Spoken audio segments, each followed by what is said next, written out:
આ ક્રેલબઝનું ડેશબોર્ડ છે. તેમાં બેન્કિંગ ફીચરમાં ઇમ્પોર્ટ પીડીએફ પર ક્લિક કરતા આ રીતનું પેજ ઓપન થશે.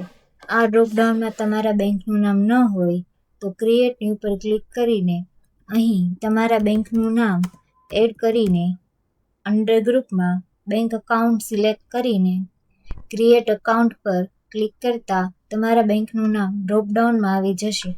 બેંક સ્ટેટમેન્ટ ફોર્મેટમાં તમારા બેંકનું ફોર્મેટ સિલેક્ટ કરવાનું રહેશે. ચૂઝ પીડીએફ પર ક્લિક કરતા તમારા બેંકનું સ્ટેટમેન્ટની પીડીએફ અહીં અપલોડ કરવાની રહેશે. જે અપલોડ થયા પછી તમને નીચે સ્ક્રીન ઉપર શો થશે.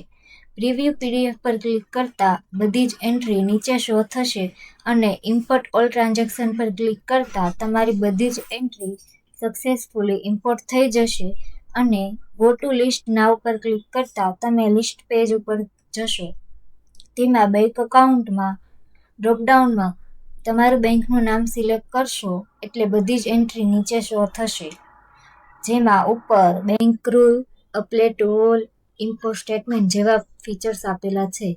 ટેલી એક્સએમએલ પર ક્લિક કરતા તમારી બધી એન્ટ્રી તેમાં ડાઉનલોડ થઈ જશે અને મિરેકલ એક્સેલ પર ક્લિક કરતા તમારી બધી એન્ટ્રી તેમાં ડાઉનલોડ થઈ જશે.